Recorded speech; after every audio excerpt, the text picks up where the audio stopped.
This is the Kaizen 10 questions. And they're easy questions as well. Are they? Yeah, really easy. So first one, just for anybody that's not familiar with you, introduce yourself. What's your name? What do you do? I'm Simon Oliver. I've been involved in martial arts since 1967. 66, 67. I come from a family of martial artists. My father was a practitioner of judo to a quite high level. My grandfather was a jiu-jitsu practitioner. And my father wanted to meet this particular girl, who was my mother, and realised that he'd have to deal with my grandfather. So he started doing judo and jiu-jitsu with my grandfather. So I thought everybody did judo and jiu-jitsu. I thought it was something you did growing up was to practice choking each other unconscious, locking each other and throwing each other around the living room. Completely normal. And coming from a big family, we all used to do it to each other. Yeah, so I started out with judo, and then in the late 60s, I was at a martial arts demonstration at a place called Alexandra Palace. I was still a youngster and I saw karate. And I said to my father, okay, I want to do that. And my dad, who knew at that stage of under 16s were not being taught.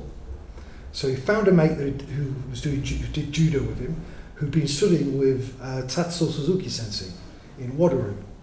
And his name was a guy called Peter Bell, who sadly passed away now. Pete started teaching me privately bits of karate, bits of Wado.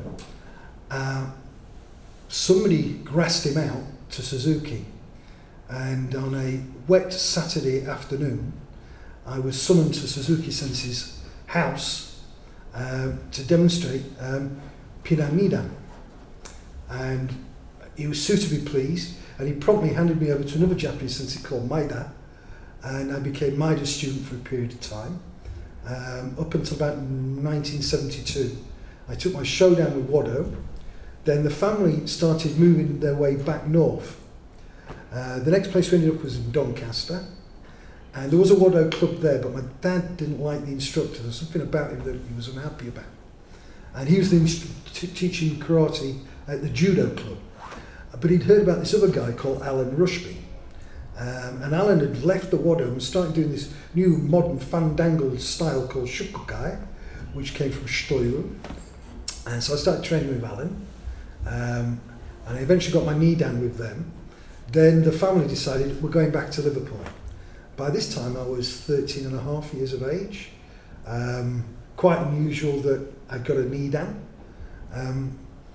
And I went back to Liverpool and I wasn't training for a while. And I got in with a sort of wrong group of lads. And this one late night, I was attempting to take the wheels off a Mercedes estate up an alleyway, just towards somewhere in the central Liverpool, behind a nightclub called Rupert's. Unbeknownst to me, that Mercedes-Benz belonged to a guy called Terry O'Neill. And I levitated that night for some bizarre reason and found myself in the boot of this Mercedes estate.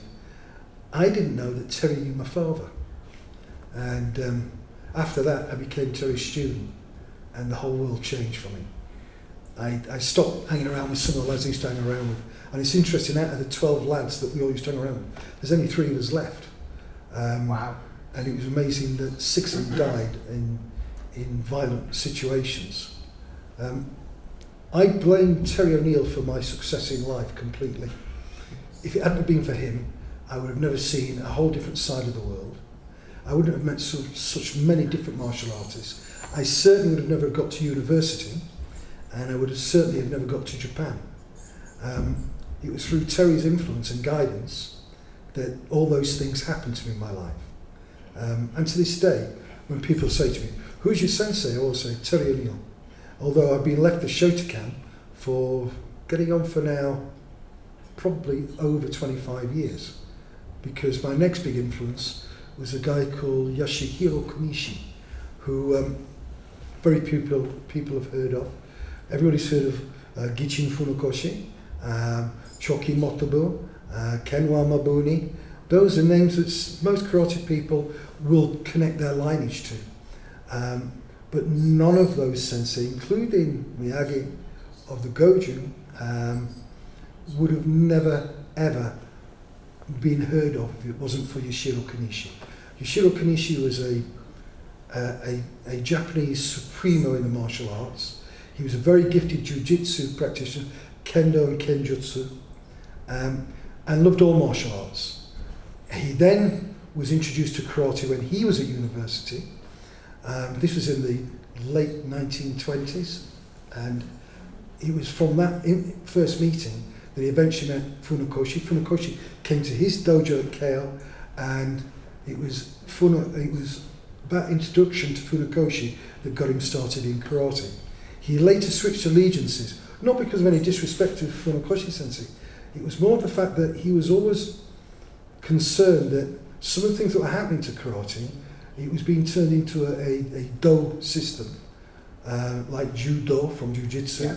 It was becoming karate do, and some of the form and the principles of training were changing. So there was a rigidity and a conformity happening, which was typical mainland Japanese. And he was against that to a certain extent. He was the first person to use the term karate jutsu, not Ian Abernathy. God bless Ian, he's a good lad. It came from Yashiro Kanishi. And I used to joke to him about, but you still call our style karate do? And he used to laugh and say, the government give me money for karate do, not for jutsu. But his system had left all the original principles intact. And it was obvious when you looked in his dojo, he had lots of people that needed martial arts in their profession. And some interesting ones who had tattoos as well. So his dojo became sort of like my haven.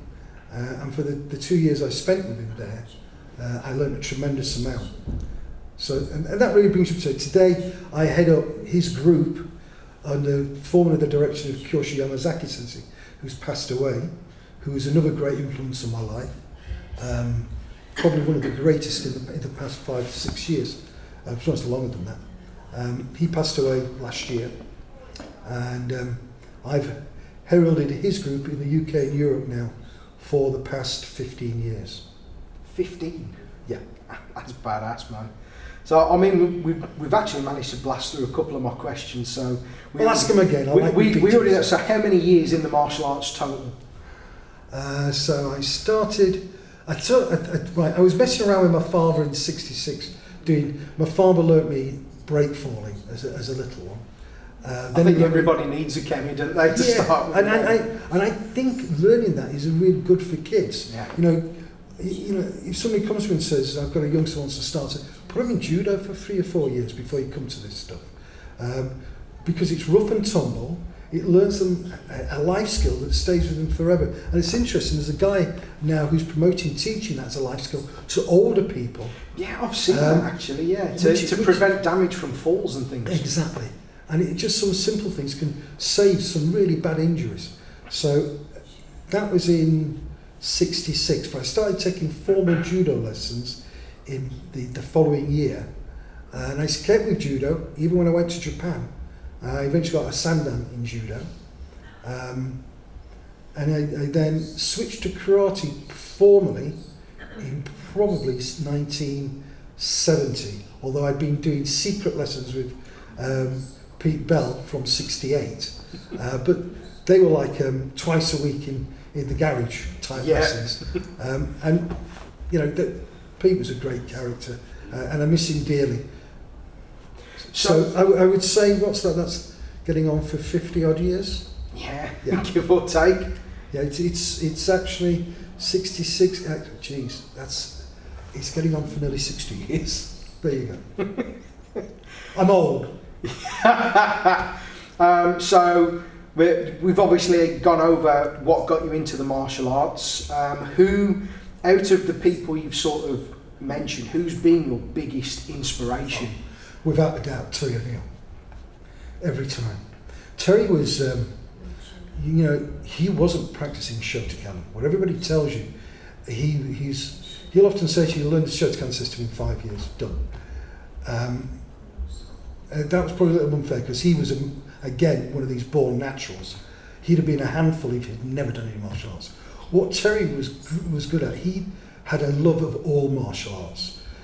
He ran probably the best martial arts magazine in the UK, Fighting Arts International, which I ended up helping write for many years.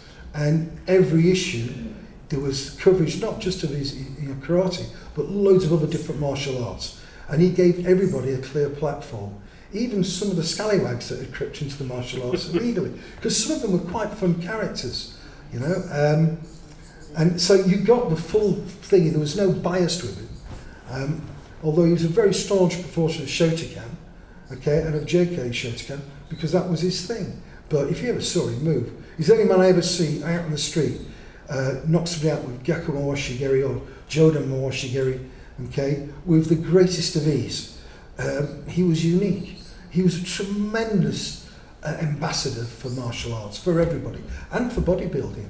If you ever saw him stripped up. I have never seen a guy in his shape in karate since him. No. As you can tell, I'm not in as good shape as him. He was unique.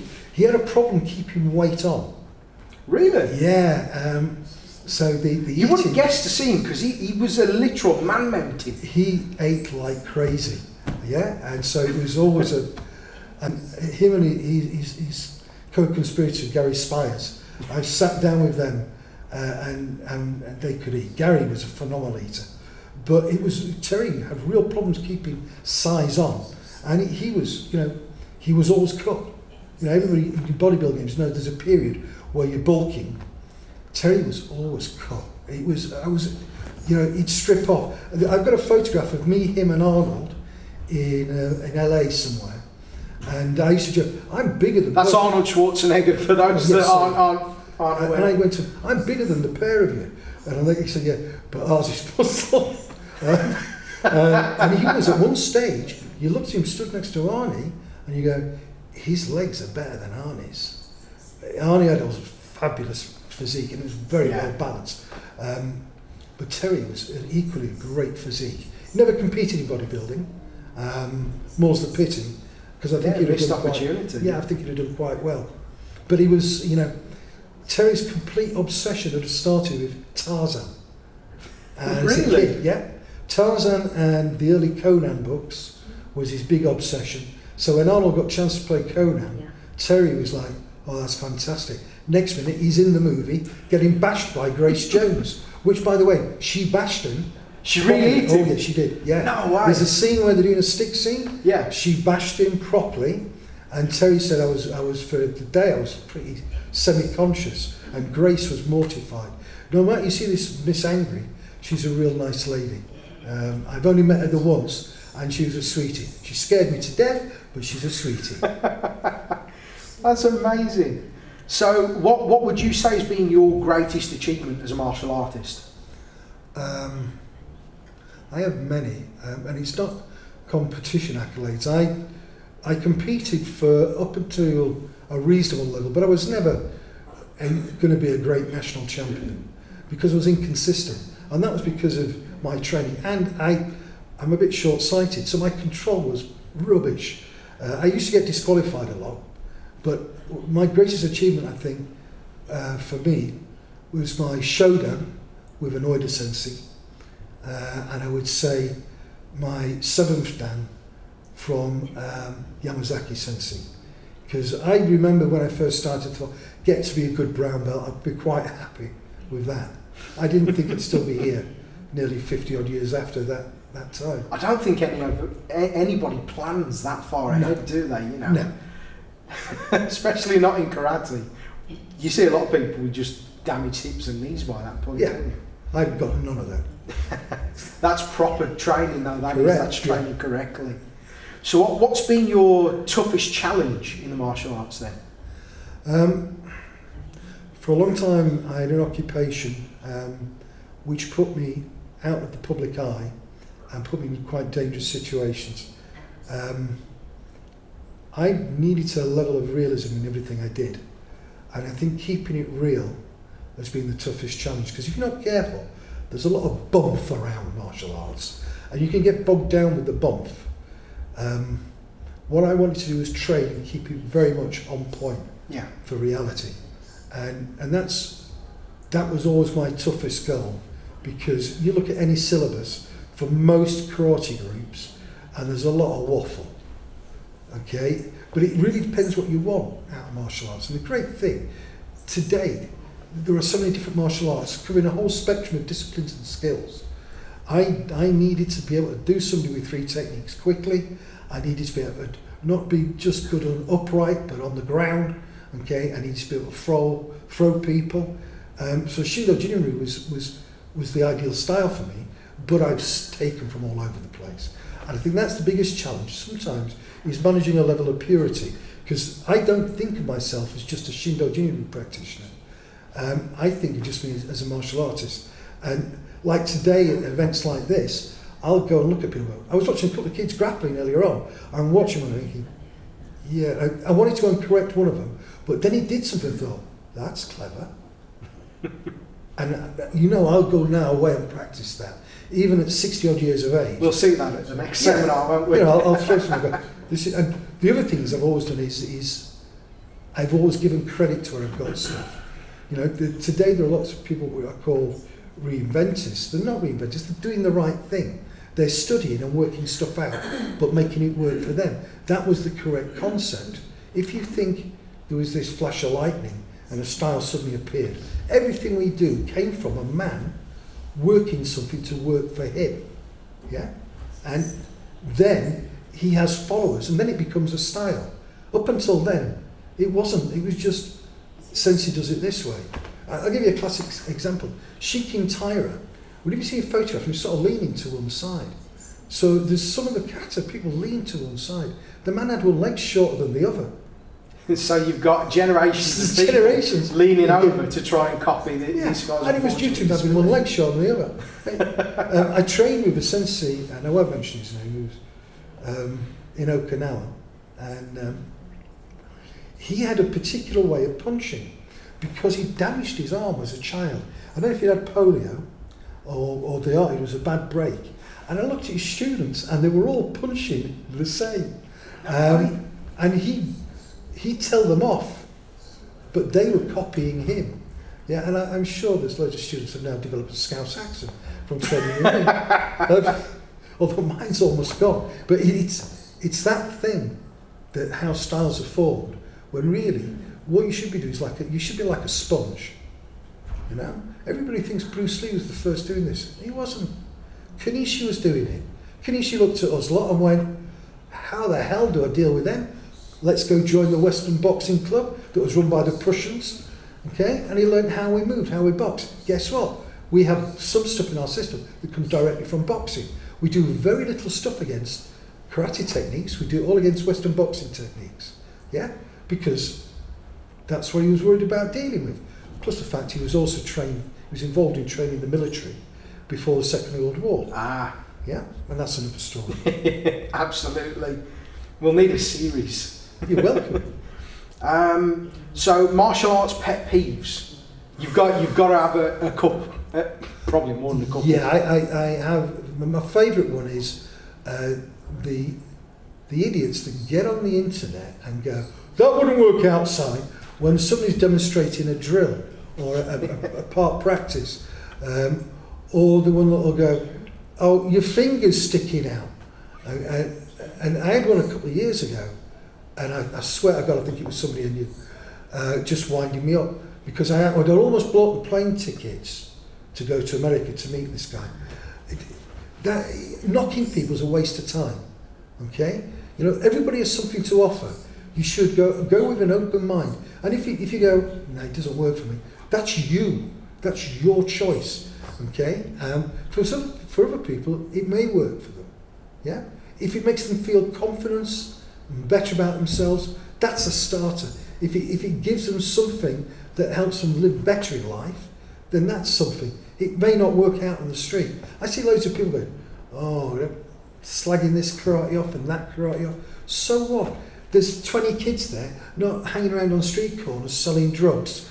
Okay? They look smart, they're enjoying themselves. Yes, they're winning loads of metal. So what? They'll realise at some stage, okay, it's got to all be cleaned. And they'll get pissed off with it. But, oh, sorry, no, shouldn't swear. It's fine. We've had worse. Oh, we had McTully on earlier. Oh, you had Tully on it. Oh, Yeah. if you've had him on, okay, and him and LPs and that would have been it. Yeah. Okay, they should have their own TV series though too. They really should. They should. It's no joke. But it's stuff like that. People knocking other people. I keep my opinions to myself. Yeah. Okay, and there are certain other things I don't like. I don't like exploitation of people, and I see that a lot in martial arts. I don't mind people earning a living, but be honest about it. Yeah. Okay. I have students who train me who've never paid. Why? Because they can't afford to. And in some cases, I am the nearest thing they're going to have to a role model. Okay? So then I have an onus to them. I have people that go through all sorts of problems. Okay? Then I have people who I know can afford to pay, but I don't bleed them dry. Okay? And they know, I talk to them, so-and-so's not paying. Okay? I take them to one side if they want to know why, and I explain to them. I says, but that's their private business and my private business. I try and make martial arts inclusive. The other week I taught a seminar, and a guy came in who's in a wheelchair, and he's going, I don't know if I'm going to. I said, yeah, you will, because whatever we're going to do, we're going to change to you do from that chair. And I always was remembered of a great American called Ted Volrath. Google him. He had no legs. He'd lost them in, I'm not sure it was the Vietnamese War, and this guy could throw himself out of a wheelchair at you. Really? Oh yeah, he was a real That's character. incredible. And he used to do these fantastic demos out of a wheelchair. And and he was an interesting man. I met him only the once. And he said to me, karate, he couldn't, he couldn't kick for obvious reasons. But he said karate gave him a great strength of character to cope with losing his limbs. I also knew a guy who lost both his legs in a mining accident in Nottingham, who was used to train at a Sano Sensei's dojo. Yeah. And it gave him a whole lease of life. Everybody else would have written him off. That to me means martial arts has to be inclusive for everybody. Yeah. Well, it's not just, the able-bodied that are going to be victims, Yeah. victimised People in a pick lot of on the cases. weak. Yeah. And the people who pick on the weak and the old. We think that's something new that happens in the natural world. Yeah. Okay? We look at a pack of animals. When the alpha wolf starts to fade, the young wolves will pick on him to take his position. We've just added a layer of civility between that behaviour. Unfortunately, there are people that think just like that and believe they can do what they want. And unfortunately, they will prey on the weak. And it's up to us that are able-bodied to defend the weak. That's right, it says in your license, your karate license, okay, in defence of the law And order. okay, and to protect the weak. Yeah? As martial artists, we have to stand up and be counted. We must be guidance in good behaviour. Okay, because in some cases, we are the only influence that some children that come to our clubs get. Yeah, there's a great responsibility in It that, is a isn't great there? responsibility. Yeah. So moving on, a little bit more light-hearted, have you got any celebrity influences that have sort of inspired your martial Oh arts? yeah, loads. But most of them you'll have never heard of.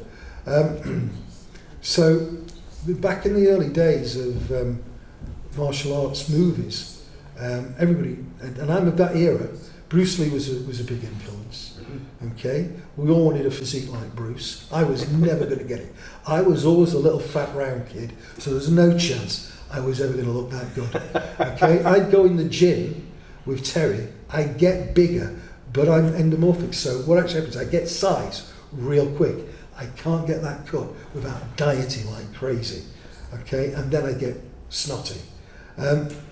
You'd be surprised. I mean, if I look at celebrity influences, one of my greatest ones, and it's quite amusing, was Peter Sellers and his sidekick, Keto, who... The Green Hornet. Well, no, the Green Hornet, this is... Peter Sellers did the thing where he played Detective Clouseau. Oh, yeah, of course. Okay, and the reason it's influenced was because Kato was told to attack him at any moment, and it was always inappropriate. that's actually quite an old Zen training technique that sellers had read about and thought, oh, we can have some fun with this. But it was quite influential. So I used to say to my students, my seniors, at any time I'm just going to attack you in the dojo. Because that's what Kanishi would do. You'd be walking the dojo, next minute this little man would be raging at you with a ball pen, trying to kick you in the head. And you had to do something. Well, the first couple of times, I'm 20, fit as anything, and in them days I was in really good shape. And there's this little 8-year-old running at me with a stick. And I'm like, what do you do? Okay, and he's good with the stick. And before you respond, he'd bashed you in the toes, bashed you in the throat, hit you in the head. And I thought, I'm being beaten by an 8-year-old pensioner. Yeah? So that Clouseau Keiko thing was a big influence. But it's funny you mentioned the Green Hornet. I used to prefer the Green Hornet to Batman, because Batman was always tongue-in-cheek in the 60s. Green Hornet was a little bit more cultural. Yeah, it was a little darker and edgier, I think, as a show, wasn't it? He dealt with more real-world issues that were going on. And the other one that had sort of gone by, and the martial arts wasn't particularly good, was a series of movies called Billy Jack. And they were about a Native American Indian who had served time in the war, and he was ex-Special Forces. And he'd come back to America, and basically he was the guy who did all the stunts was a Korean Hapkido master called Bong So Han. Wow. And the guy, I've forgotten the name of the guy who played the Native American, but he's always had an ecological message, or a message about racism, about anti-racism. Sort of like Kung Fu before Kung Fu. Yeah, well, it was a series that came out before Kung Fu, and it sort of just drifted into the background. But look for it, Billy Jack. I'll check that one out. Okay, and of course Kung Fu, the martial arts are poop. Okay, but Yeah. all the candles and when you can take these stones from my hand, that had a big influence on me, because for the first time it put a cultural background to the evolution of martial arts. And as I've learned years on, I mean, what we do today has been civilianized and originally came from our warrior systems. And the empty hand stuff would have been the last resort. Yeah. It would have been spears, swords and shields. And if you go back far enough, that's what, the Chinese systems that were supposed to have influenced what we did, that's where it came from. Bare hand was two warriors beasting each other, and then they'd pick up spears and practice with their spears. And if you look at the monastic systems, the monk arts, it was always a spear. Because they were all weapons based, weren't they? Yeah, yeah, of course. There you go. And lastly, just to round things off, best martial arts event in the UK?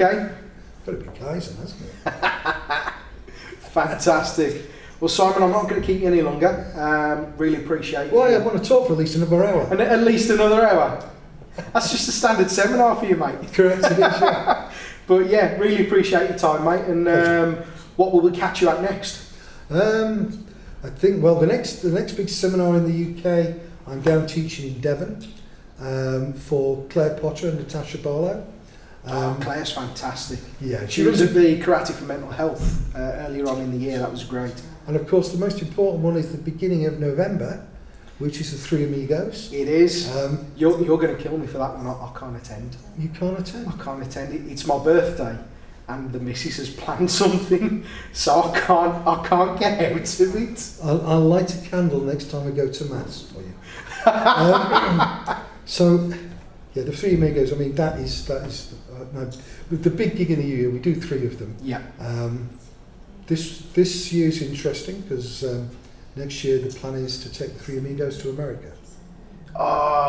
You are going to cost me a fortune. Are you coming? I'm going to have to. Of course you I'll are. have to sell my body. Well, the more of us that come over, the cheaper the flights are. I can do a block booking. That's a fair point. We'll get that circulated. That or on panhandling. Yeah. Well, selling your body's always an alternative. Well, I'll see what I can get. Maybe some spare change. Thanks again, Simon. It's a pleasure. And I will see you very soon. Thank you.